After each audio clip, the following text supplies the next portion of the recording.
জয় শ্রীকৃষ্ণ। আজ আমরা কথা বলবো এক বিশেষ দিন সম্পর্কে, উত্থান একাদশী। যেদিন ভগবান বিষ্ণু ঘুম থেকে জাগেন, 4 মাসের চতুর্মাস্য শেষ হয়। এই দিনের মাহাত্ম্য অত্যধিক। শাস্ত্রে বলা হয়েছে এই একাদশীতে পাপ ধুয়ে যায়, মুক্তি পাওয়া যায়। চলুন তাহলে কখন এই দিন, কিভাবে পালন করা উচিত এবং কি করণীয় ও নিষেধ রয়েছে সেটি বিস্তারিতভাবে জেনে নিই। উত্থান একাদশী কবে? এই ব্রত 2 নভেম্বর পালন করতে হবে। উত্থান একাদশীর মাহাত্ম্য। কার্তিক মাসের শুক্লপক্ষের একাদশী মাহাত্ম্য স্কন্দ পুরাণে ব্রহ্ম নারদ সংবাদে বর্ণিত আছে। মহারাজ যুধিষ্ঠির বললেন, হে পুরুষোত্তম, কার্তিক মাসের শুক্লপক্ষের একাদশীর নাম আমার কাছে কৃপা করে বর্ণনা করুন। শ্রীকৃষ্ণ বললেন, হে রাজন, কার্তিক মাসের শুক্লপক্ষের একাদশী উত্থান বা প্রবোধিনী নামে পরিচিত। প্রজাপতি ব্রহ্মা পূর্বে নারদের কাছে এই একাদশীর মহিমা কীর্তন করেছিলেন। এখন তুমি আমার কাছে সেই কথা শ্রবণ করো। দেবর্ষী নারদ প্রজাপতি ব্রহ্মাকে বললেন, হে মহাত্মা, যে একাদশীতে ভগবান শ্রী গোবিন্দ শয়ন থেকে জেগে ওঠেন, সেই একাদশীর মাহাত্ম্য আমার কাছে সবিস্তারে বর্ণনা করুন। ব্রহ্মা বললেন, হে নারদ, উত্থান একাদশী যথার্থই পাপ নাশিনী, পুণ্যকারী ও মুক্তি প্রদানকারী। এই ব্রত নিষ্ঠা সহকারে পালন করলে 1000 অশ্বমেধ যজ্ঞ ও শত শত রাজস্ব যজ্ঞের ফল লাভ হয়। জগতের দুর্লভ বস্তুর প্রাপ্তির কথা কি আর বলবো। এই একাদশী ভক্তিপরায়ণ ব্যক্তিকে ঐশ্বর্য, প্রজ্ঞা, রাজ্য ও সুখ প্রদান করে। এই ব্রতের প্রভাবে পর্বত প্রমাণ পাপরাশি বিনষ্ট হয়। যারা একাদশীতে রাত্রি জাগরণ করেন তাদের সমস্ত পাপ ভস্মীভূত হয়। শ্রেষ্ঠ মুনিগণ তপস্যার দ্বারা যে ফল লাভ করেন, এই ব্রতের উপবাসে তা পাওয়া যায়। যথাযথভাবে এই ব্রত পালনে শতাতীত ফল লাভ হয়, কিন্তু অবিধিতে উপবাস করলে অল্পমাত্র ফল লাভ হয়। যারা এই একাদশীর ধ্যান করেন তাদের পূর্বপুরুষেরা স্বর্গে আনন্দে বাস করেন। এই একাদশী উপবাস ফলে ব্রহ্মহত্যাজনিত ভয়ঙ্কর নরক যাতনা থেকে নিস্তার পেয়ে বৈকুণ্ঠ গতি লাভ হয়। অশ্বমেধ যজ্ঞ দ্বারাও যা সহজে লাভ হয় না, তীর্থে স্বর্ণ প্রভৃতি দান করলে যে পুণ্য অর্জিত হয়, এই উপবাসের রাত্রি জাগরণে সেই সকল অনায়াসে লাভ হয়। যিনি সঠিকভাবে উত্থান একাদশী অনুষ্ঠান করেন তার গৃহে ত্রিভুবনের সমস্ত তীর্থ এসে উপস্থিত হয়। হে নারদ, বিষ্ণুর প্রিয়তমা এই একাদশী উপবাস ফলে সর্বশাস্ত্রে জ্ঞান ও তপস্যায় সিদ্ধি লাভ করে চরমে মুক্তি লাভ হয়।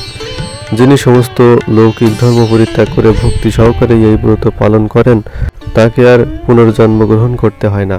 এমনকি মন ও বাক্যের দ্বারা অর্জিত পাপ রাশিও শ্রী গোবিন্দের অর্চনে বিনষ্ট হয়। হে বৎস, এই ব্রতে শ্রদ্ধা সহকারে শ্রী জনার্দনের উদ্দেশ্যে স্নান, দান, জপ, কীর্তন ও হোমাদি করলে অক্ষয় লাভ হয়। যারা উপবাস দিনে শ্রীহরির প্রতি ভক্তি সহকারে দিন যাপন করেন তাদের পক্ষে জগতে দুর্লভ বলে আর কিছুই নেই। চন্দ্র সূর্য গ্রহণে স্নান করলে যে পুণ্য হয়, এই উপবাসে রাত্রি জাগরণ করলে তার সহস্র গুণ স্বীকৃতি লাভ হয়। তীর্থে স্নান, দান, জপ, হোম, ধ্যান আদির ফলে যে পুণ্য সঞ্চিত হয়, উত্থান একাদশী পালন না করলে সে সমস্ত বিফল হয়ে যায়। হে নারদ, শ্রীহরি বাসরে শ্রী জনার্দনের পূজা বিশেষ ভক্তি সহকারে করবে, তা না হলে শত জন্মার্জিত পুণ্য বিফল হয়। হে বৎস, যিনি কার্তিক মাসে সর্বদা ভাগবত শাস্ত্রাদি অধ্যয়ন করেন তিনি সর্বপাপ মুক্ত হয়ে সমস্ত যজ্ঞের ফল লাভ করেন।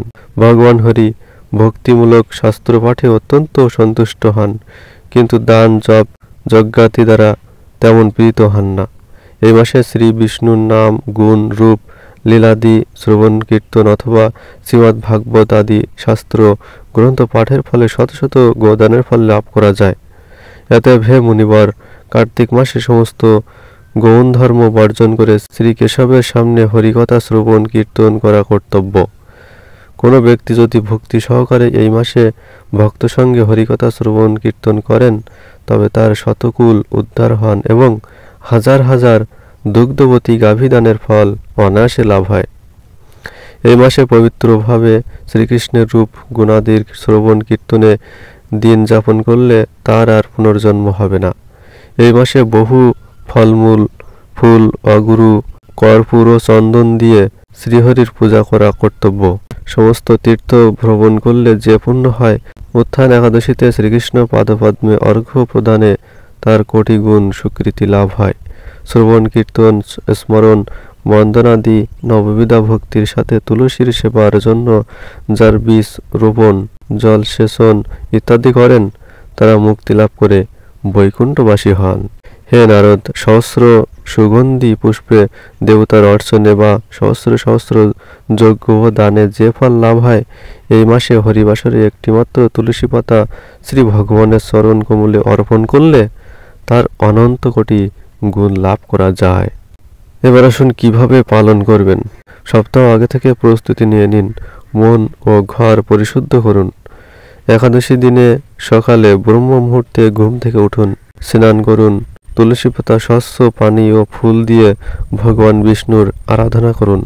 একাদশীর দিন নিত্য কর্ম থেকে বিরত থাকুন, বিশেষ করে চাতুর্মাস্য বিচার। চাতুর্মাস্য শেষ হয় এই দিনে। উপবাস বা ফলাহার করুন, অল্প গ্রেন বা বীণাযুক্ত খাবার। সন্ধ্যায় বা রাতে জাগরণ করুন, ভজন নাম জপ ও ভগবান বিষ্ণুর লীলাসমূহ শ্রবণ করুন, দান ও সেবা করুন, বিশেষ করে ব্রাহ্মণ দরিদ্র তুলসী আর সৎ উদ্দেশ্যে। এবার আসুন পালন করবেন কোন সময়। পালনের সময় বাংলাদেশ সময় 6টা 5 মিনিট থেকে 9টা 49 মিনিটের মধ্যে এবং ভারত সময় 5টা 35 থেকে 9টা 19-এর মধ্যে পালন সম্পূর্ণ করতে হবে, না হলে কোনো ফল লাভ হয় না। উপসংহার: শুধু ভক্তবৃন্দ, উত্থান একাদশী শুধু একটা উপবাস বা পর্ব নয়, এটি ভগবান বিষ্ণুর পুনরুজ্জীবনের দিন, ভগবানের হৃদয়ের আলোর উৎস। এই দিনে সঠিকভাবে ব্রত পালন করলে মন পরিশুদ্ধ হয়, সংসার স্থির হয়, ভগবানের কৃপা আমাদের ঘরে আসে। আসুন আজ থেকে সিদ্ধান্ত করি, এই দিন ভালোভাবে পালন করব, মনকে ভক্তিতে সমর্পণ করব, ঘরকে শান্তির স্থান বানাবো। জয় শ্রীকৃষ্ণ।